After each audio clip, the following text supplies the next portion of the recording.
Chào mọi người, mình GukDaddy. Hôm nay Tắt Live vừa phát hành video giới thiệu về season mới. Sẽ chính thức ra mắt vào ngày 9 tháng 5. Hãy cùng xem những điều thú vị trong mùa 3 nhé. Bắt đầu thôi.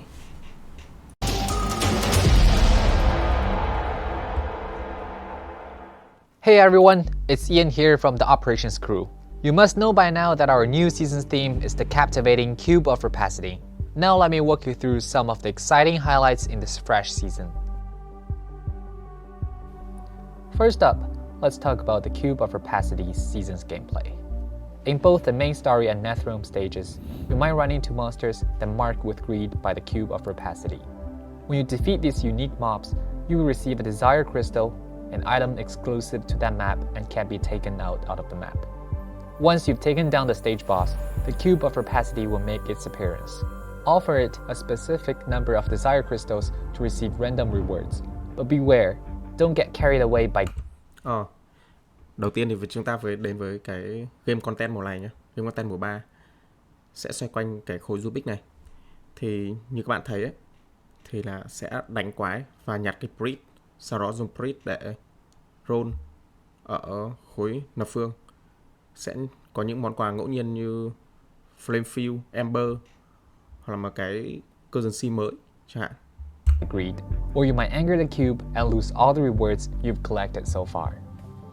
The Cube of Rapacity. Như này thì sẽ rất cho những anh em nào mà thích gamble ấy. Đây, ở cái phần x2 này có cái grid thì sẽ có tỷ lệ lên x2 hoặc là sẽ có tỷ lệ biến mất nhé anh em. Anger the cube and lose all the rewards you've collected so far. Cái này thì rất dễ là xa bờ đấy. Nhân đôi mà anh em tham dính một phát ấy là tất cả quà là biến mất hết. The Cube of Rapacity will also track unique and powerful. Đây, ở khi mà đánh quái thì chúng ta có tỷ lệ rơi ra cái Desert Priest. Chính là cái mà để chúng ta quay phần thưởng. Bosses and special monsters in each stage, which will introduce new challenges and greater rewards in the stage clearing experience. We've introduced a new talent called Avarice Code, exclusive to this season's gameplay, that lets you alter the rewards or challenges presented by the Cube of Rapacity. This means you can enjoy a totally unique gaming experience with different season talent strategies at a very small cost. Of course, there's much more. Ngay ở đây ấy, thì chúng ta sẽ có thêm một cái chi. Chi này sẽ ảnh hưởng đến cái content và ảnh hưởng đến cả cái phần thưởng khi chúng ta nhận được. Ảnh hưởng về quái và cũng phần thưởng được tăng lên nếu mà chúng ta cộng theo chi mà chúng ta mong muốn. Talent strategies at a very small cost. Of course, there's như thế này thì sẽ rất dễ cho anh em chúng ta focus đến một cái phần thưởng hay là một cái gì đó tới content chứ không còn mông lung random như kiểu mùa 2 nữa. Mùa 2 thì nó random rất là khó để mà chúng ta focus vào những cái phần thưởng mà chúng ta muốn hướng đến. Much more to the season exclusive gameplay than just this. When you draw rewards from the Cube of Rapacity, you might also get a Cube of Craving instead, which is packed with even rarer and more valuable prizes. Đây, thì trong cái phần thưởng này thì có Flame Fuel này, có mảnh ghép, cái mảnh ghép xếp hình kia chắc là liên quan đến một cái ấy. Còn cái khối Rubik mà đang chủ vào ấy là cái Cube of Craving ấy, thì cái này sẽ gần như là chuyển sang một cái bảng quay mới, bảng phần thưởng mới mà nó sẽ tốt hơn. Thường thì nó sẽ tốt hơn nhé. Additionally, the Cube of Rapacity drops a unique item known as Desire Beads.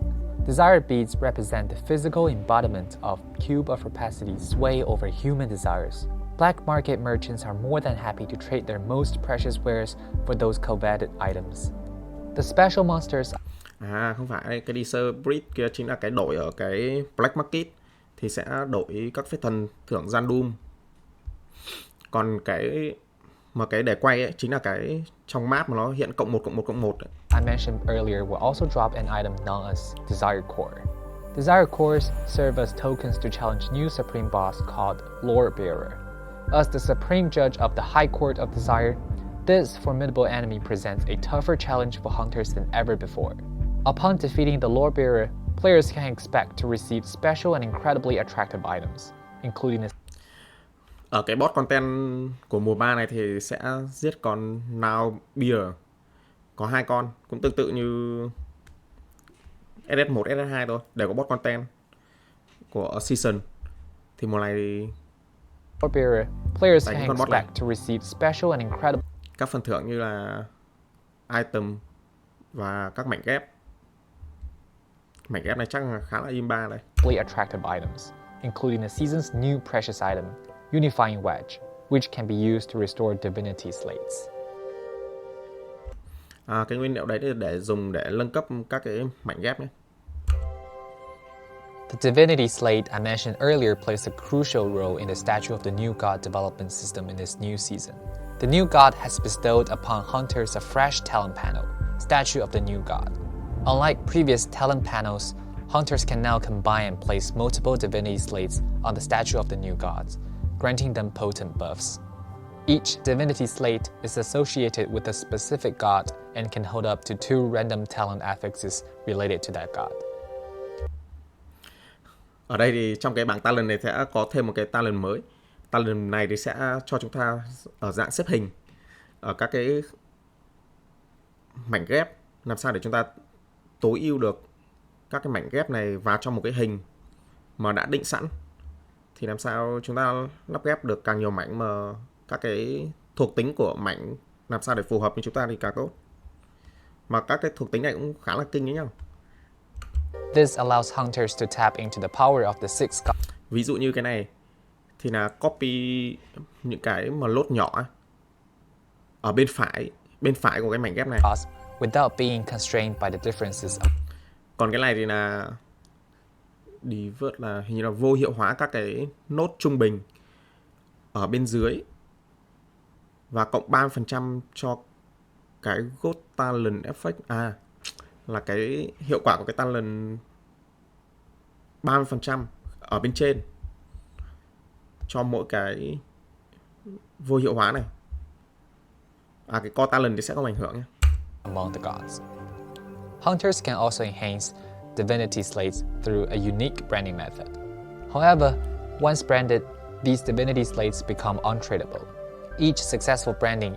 Ở đây thì chúng ta sẽ dùng cái mảnh này để upgrade các cái mảnh cho xếp hình, khối xếp hình. There adds a new affix or upgrades an existing one.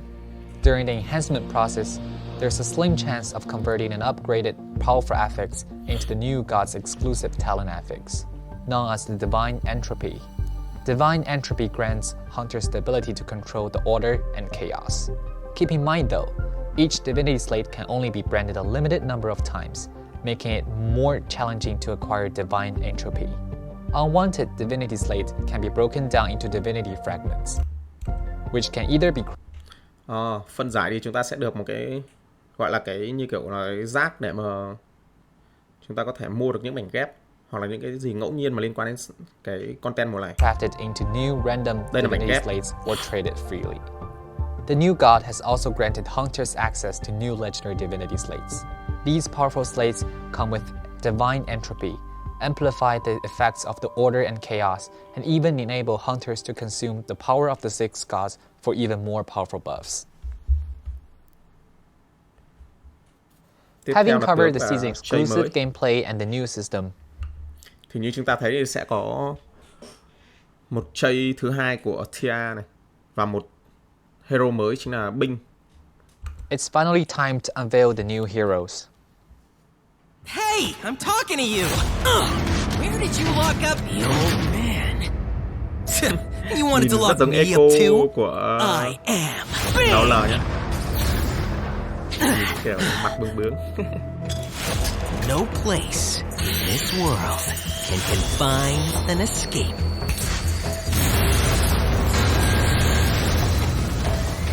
Artist!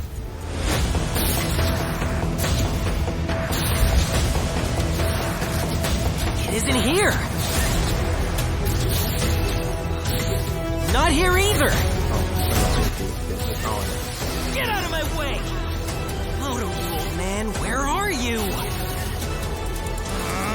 Forget it. There's nothing an explosion won't solve. time, just like an explosion. And an explosion is just free! You rascal! Is this how you save someone? Calm down, old man. Check out the fireworks. If we don't blow up this broken world, how can we create a new one?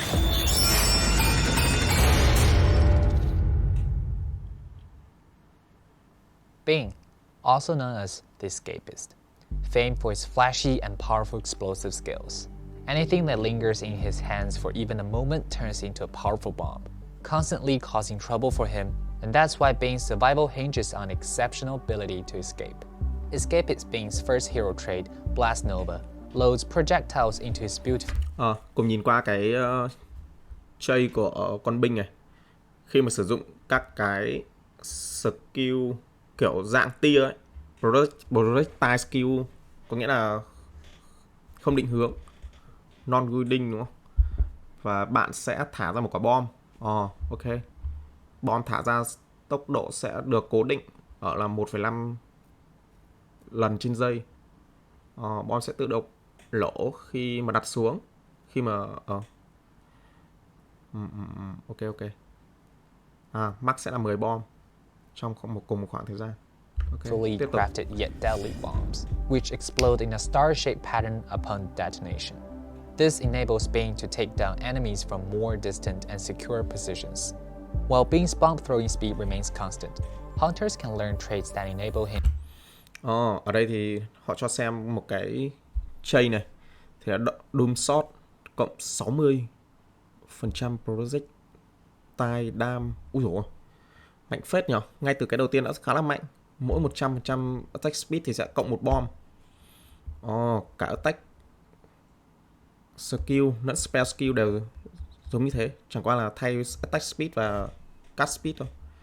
Đây là 100 thì sẽ là một quả bom. Thì sẽ như này thì sẽ build càng nhiều tốc, càng nhiều speed, attack speed hoặc là cast speed thì sẽ càng nhiều bom.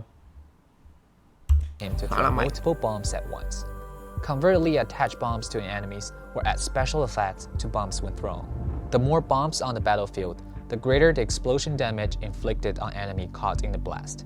In essence, tossing as many bombs as possible before setting them off is key for escapist Bing to deal massive damage. Thả đúng dạng kiểu ma cháp của bên PoE nhỉ. Như này thì đặt 10 quả một lúc thì đam rất là khủng. Thea's hero trait, Incarnation of the Gods, emerged when Thea ceased to be a mere conduit for the gods' will and opted to become a scepter-wielding deity in her own right. Similar to wisdom. Cùng nhìn qua cái trait của con Thea 2 này ấy, thì cũng tương tự như con Thea 1 là tất cả các blessing thì sẽ quy đổi sang cái divide. Divide là cái hiệu ứng boost của nó. Thì nó sẽ tạo ra một cái vùng divide trong 3 giây và cooldown 6 giây. 15% dam cho mỗi blessing tiêu thụ này.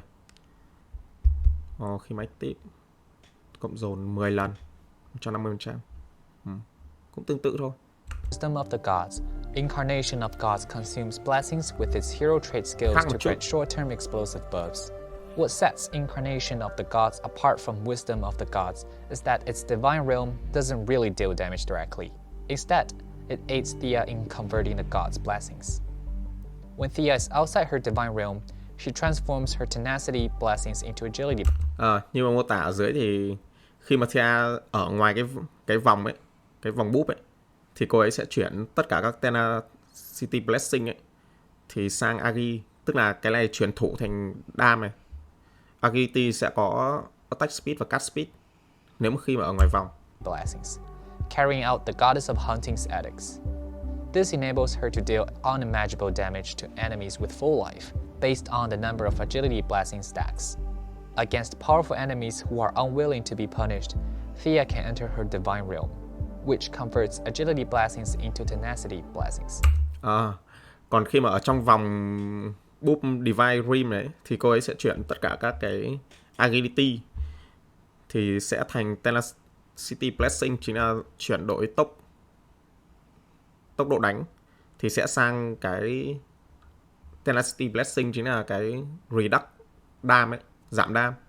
Thì từ cơ chế đam về cơ chế thủ. Nếu đứng allowing trong her vòng. to borrow the power of the Đây, chúng ta sẽ nhìn thấy những cái này. Chính là cái Corvette ấy. Để mà dùng để roll này. Cộng 1 này. God of the Might, which grants her a defense boost according to the number of tenacity blessing stacks and deals a lot damage to enemies with low life. However, becoming the incarnation of the gods comes at a significant cost. As Thea gains divine power, her fragile body must withstand lại một chút xem unbearable là negative effects. Thea họ gains spoil gì nào. Sẽ có 1.8 EF khi mà có mỗi stack agility. Ui, tức là lên 20 lần. 20 lần tức là 36%, sẽ tăng 36% energy shield này, ngon. Attack cast speed cũng stack theo. Như này thì stack agility khá là có lợi. divine power. Rất là ngon. Her fragile body must Tiếp theo là giảm cái blessing này. Giảm cái duration nó không ảnh hưởng mấy. Vì cái này nó cái divine boost này thì nó sẽ tiêu thụ và gây lại liên tục. Ở đây sẽ có 4% dam cho mỗi blessing được tiêu thụ được tiêu hao ấy. withstand unbearable negative effects. 8% dam. Khá If là she nhiều cannot và 25 stack luôn. overcome these challenges, her transformation đam rất into là a lớn. god will only lead her Mất tất cả blessing sau khi mà rời khỏi cái vùng đấy. Attack dam taken. Còn cái dưới là cái when dealing dam outside kìa. Tức là khi mà gây dam ở ngoài vòng ấy, thì quái vật mà hơn phần trăm máu của bạn thì sẽ được tính là full knife. Cái này rất là có lợi khi mà ở một cái bảng talent của lửa ấy, nó có một cái là cộng 35% more dam khi mà quái full knife luôn. Quá ngon, gây cực nhiều dam với cái này nếu mà sử dụng cái ở talent fire. to a trap of her own making. Thus, this hero trait requires hunters to strategize about acquiring the god's blessings and entering the divine realm at the right moment to convert divine powers. They must also find ways to cope with a series of negative effects. The new hero Escapist Being can be unlocked by purchasing the season pass once the open Như các mùa trước thì hero mới thì đều sẽ được tặng trong season pass mua. Ở đây thì season pass mùa 3 thì sẽ tặng binh nhé, hero mới. Còn này thì với nhìn cái cơ chế đặt bom này thì lượng DPS của nó cực kỳ khủng trong một khoảng thời gian ngắn. beta begins, while the new hero trait incarnation Tier 2 cũng được bán tại shop luôn. Mà ngay trong mùa này thì cũng mua với 100 emblem luôn. Và emblem mùa này thì sẽ được thay đổi là mỗi một mùa sẽ được tặng 100 cái emblem để chúng ta có thể mua tướng. of gods can be acquired Hoặc là from primal quest 980 or đá. traded for hero emblems. In this season, the new skills added are mainly sentry skills, followed by one Shadow Strike skill and one Summer skill. Thunder Spike is a fresh Shadow Strike skill. When you land a critical strike with Thunder Spike, it guaranteed to inflict shock. Shadow Strike one shadow. Ở đây thì chúng ta sẽ nhìn thấy là 4 skill mới và 4 skill sentry mới và 2 skill dưới thì chắc là đấy. Nhưng mà mong đợi là sentry thì sẽ ra sentry dam. Ở mùa 1 và mùa 2 thì đã có 3 sentry để ấy thôi, không gây dam, gần như là chỉ dùng để boost hoặc để buff. Đây thì sẽ có 2 spell và 2 attack sentry. Shadow Strike skill and one Summer skill. Thunder Spike is a fresh Shadow Strike skill. When you land a critical strike with Thunder Spike, it guaranteed to inflict shock on enemies with a certain. Có vẻ như Thunder, cái Lightning này không được ưu tiên lắm, luôn luôn là được ra sau một mùa. Ở mùa này thì sẽ ra Shadow Strike với Thunder. Nhưng mùa trước thì rất imba với cái Double Third này, với cả cái Frostbite cực mạnh trong mùa trước. Area. If the shadows of Thunder Spike scores a critical strike on shocked enemies, shock damage is applied one additional time to those hit by the shadows. With the high critical strike rating and numerous shadows, this skill can efficiently inflict shock on enemies within range and apply shock damage. This makes Thunder Spike a standout skill for clearing maps or battling tough enemies. Ghost Blade in Harrier. The sentry Sentry này là Sentry Attack và Dam Erosion. skill. Ghost Blade in Harrier summons a dagger wielding in Harrier that targets and attacks one nearby enemy, dealing damage based on the hunter's weapon damage. Its unique feature is that it inherits the hunter's multi-strike chance bonuses. When Ghost Blade in Harrier performs the final blow of a multi-strike, it triggers a violent explosion at Có vẻ kết hợp như với Tiết thì nó cũng kích hoạt được cái đấy luôn, kích hoạt được cái chây luôn. Ngon. Lượng đam gây ra test, cảm giác tốc độ đánh rất là nhanh. Nhưng clear thì có vẻ không biết là có ngon bằng con Spy của bọn Million không? the target and gains additional damage bonus based on the multi-strike chance. Furthermore, for each additional projectile quantity, Ghost Blade in Harrier targets one more nearby enemy. This allows hunters to adjust Ghost Blade in Harrier's rapid clearing ability according to their specific needs. Arrow in Harrier summons an Harrier armed with bow and arrows. It fires 3 arrows into the sky, dealing area damage based on the hunter's weapon damage upon landing. Arrow in Harrier's arrows can deal damage to the same enemy when they land. This means that when multiple Harrier are present on the battlefield simultaneously, they can carpet bomb enemies in a... Cái Sentry này giống lại nhớ đến cái Torchligh của bên PoE. Cũng totem xong bắn mưa từ trên trời xuống. vast area and inflict massive damage on a single target. It's important to note that arrow in Harrier's damage increases over time. So when Uầy, clear rất nhanh ấy chứ. facing tough enemies, avoid hastily summoning new Harrier, as this could remove your initial arrow in Harrier and actually reduce your damage. Thunder Core is a lightning spell sentry that periodically unleashes several thunder strikes at nearby enemies, dealing area damage. The number of Sentry thunder strikes spell released by lightning Thunder có vẻ- Core benefits from the jump bonus, Set DPS thì không chaining được ngon enemies nhỉ? together in a lightning grid to inflict damage over a large area. When targeting a single enemy, Thunder Core concentrates all its thunder strikes on that enemy. I hope Thunder Core will offer robust firepower support nhưng có for vẻ là hunters clear. in all situations. Giật xét nhỏ Frost Core is a ảo unique phết. code spell sentry that fires spiral projectiles, bouncing between enemies as they strike. What sets Frost Core apart is its ability to extract frostbite rating from Wow. enemies. Cái Sentry này ấn tượng phết. Cái spell đam băng này, khi mà nó còn nan ra nữa. Significantly increasing the damage dealt by each hit. However, if a hunter plays too many Frost Cores, excessive frostbite rating will be Có vẻ mùa này 4 Sentry đều là 4 Sentry đam. consumed after just one volley of attacks. As a result, it's essential to effectively increase enemies' frostbite rating and balance the consumption of Frost Core, thus maximizing its benefits. Summer Green Phantom is a new synthetic troop summon skill. Green Phantom attacks targets with beam skills, and its beam skills become more potent as hunters grow stronger. Every few beam attacks, the next beam will cover a wider range and deal higher damage. Unlike other synthetic troop skills, when using a Summer Green Phantom skill, there's no need to manually activate it. The Green Phantom is automatically summoned periodically until the upper limits is reached.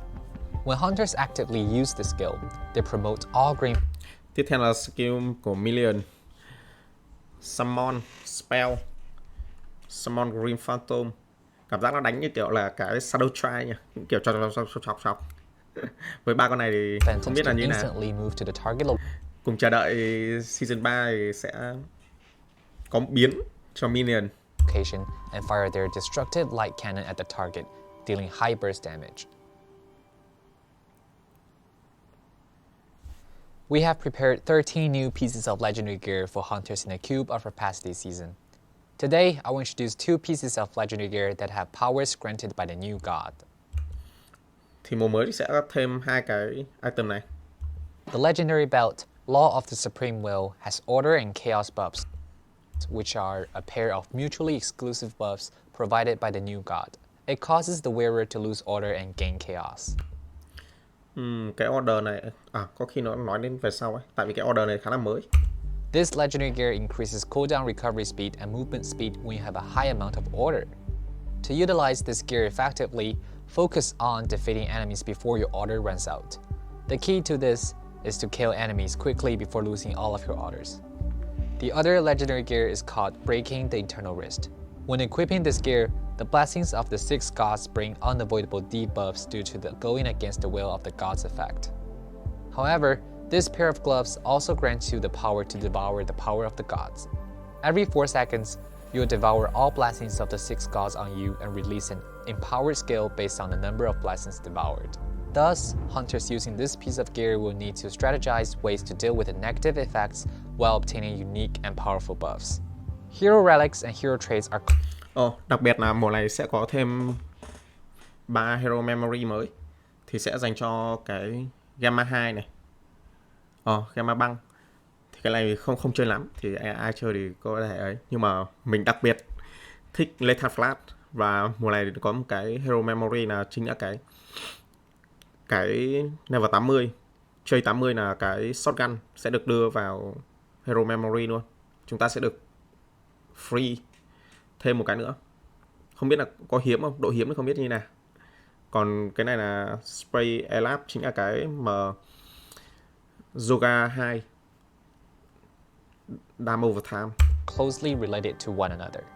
There are numerous legendary hero relics and legendary hero memories to choose from in the new season, which creates more build possibilities.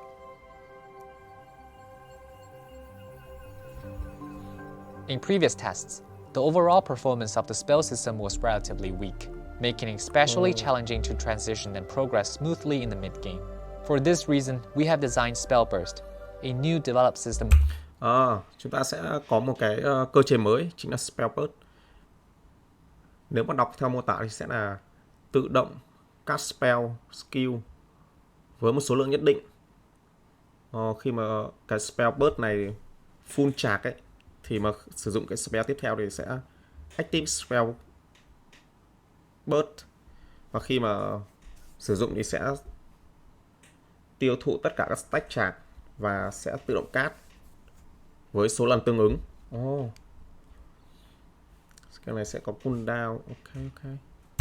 For spells.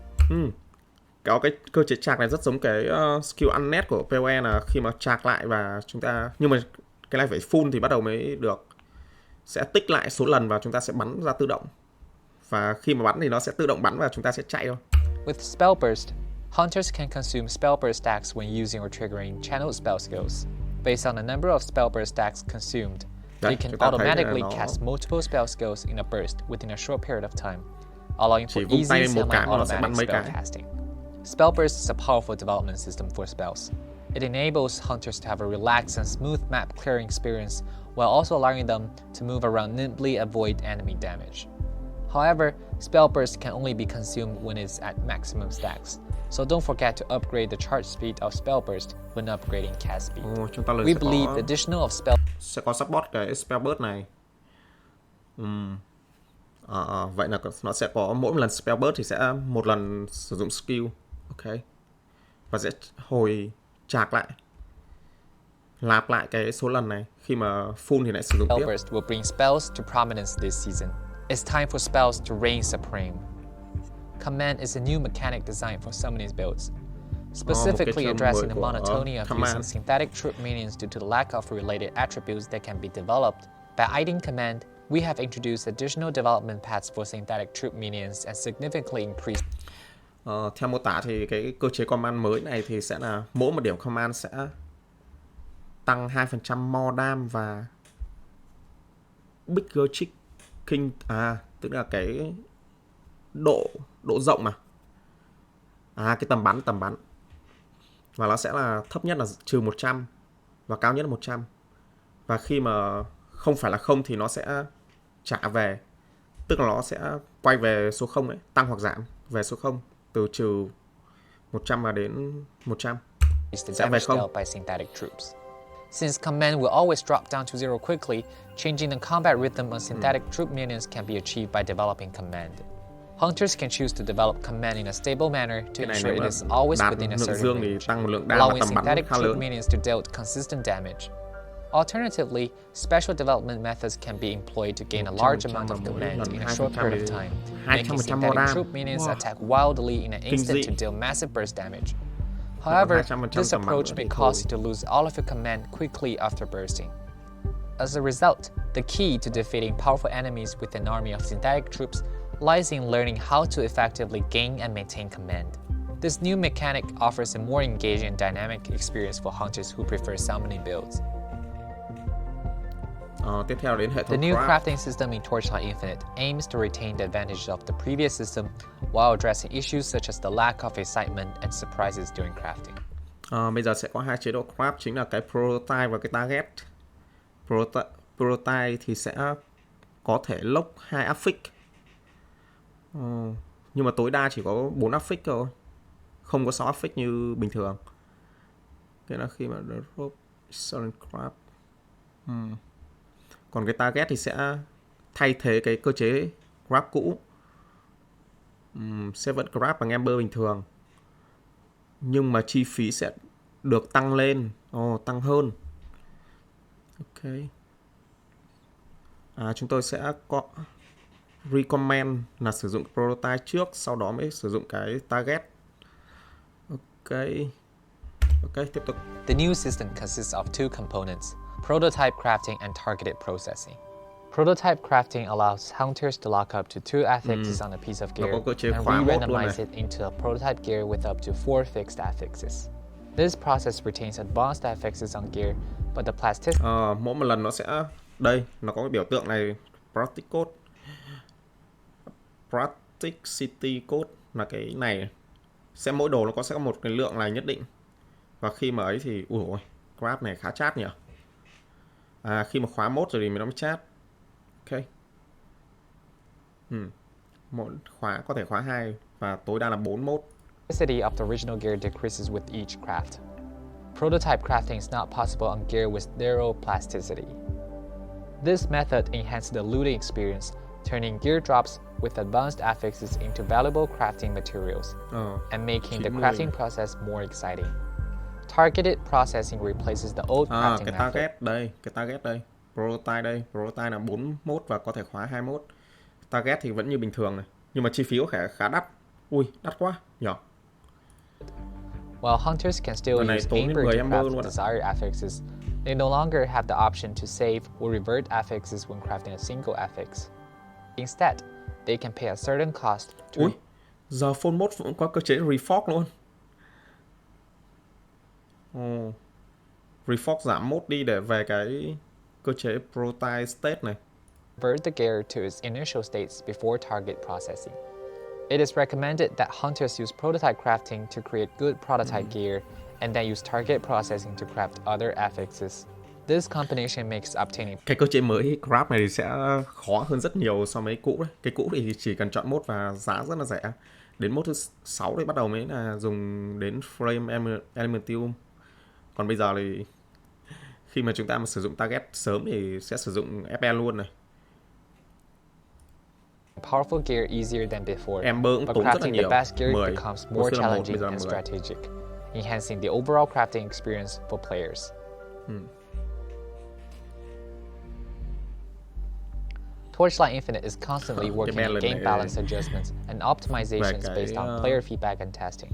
In the new season, many targeted improvements have been made to hero traits, skills, talents, and gear, with a special focus on legendary. More detailed information on these changes will be provided in a season update announcement in the community.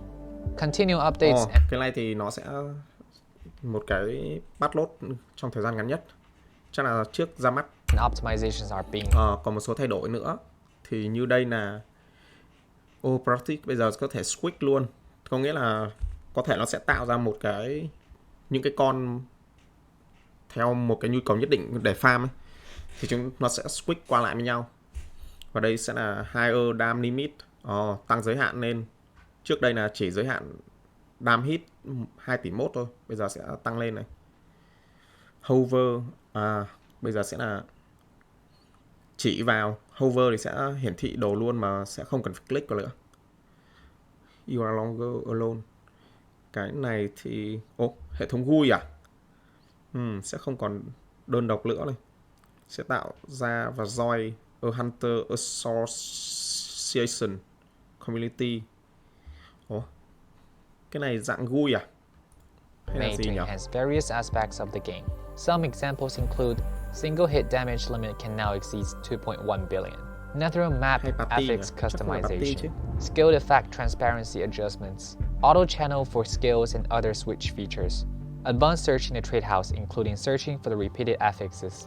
Tiếp theo là control này, optimize. Cái này không sử dụng lắm.